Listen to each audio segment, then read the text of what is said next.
So guys, yung replacement na board na magnetron ating ikakasana So ito lang yung sira.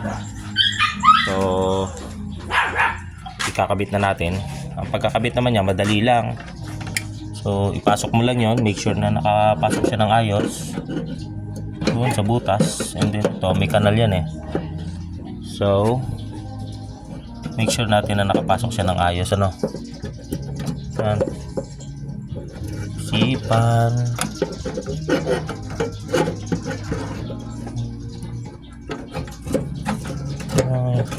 Nababalisa.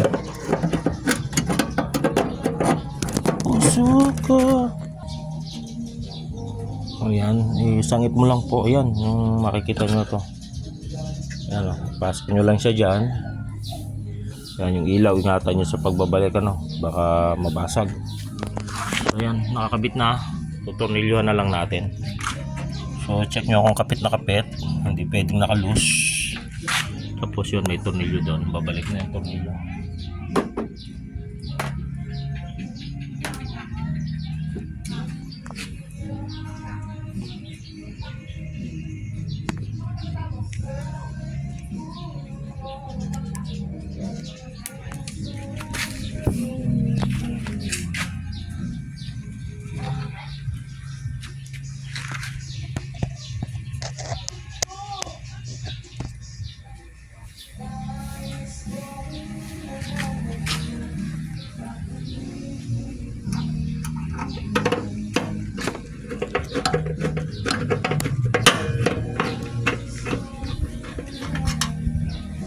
Magnet nga pala yan.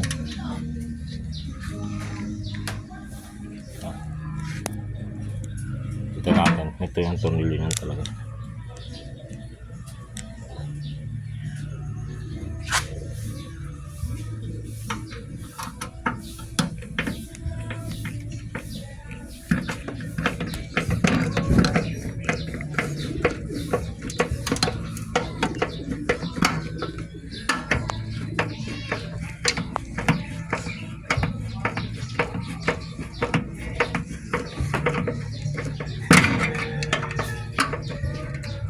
Yan.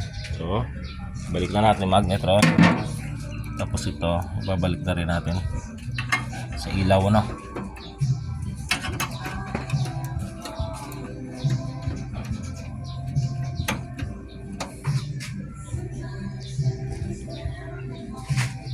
So, ito, babalik na natin sa ilalim.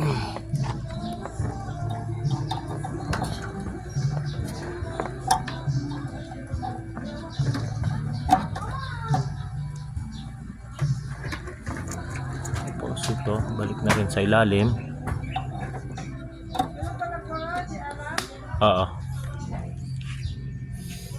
So yun ibalik na natin yung magnetron. Wala naman na tayo naiwan. Balik na natin yung tornilyo dito sa ibabaw.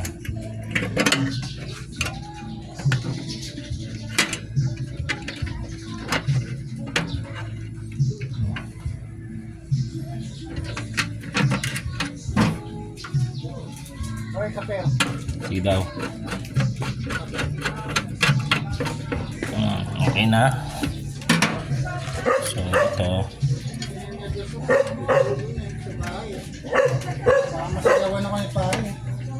Sino?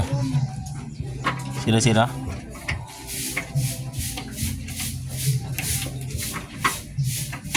So ito na yan. Nasigawan nila.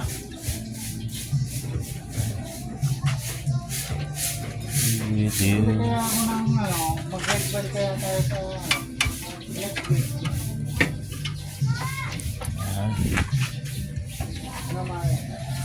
So ganyan lang.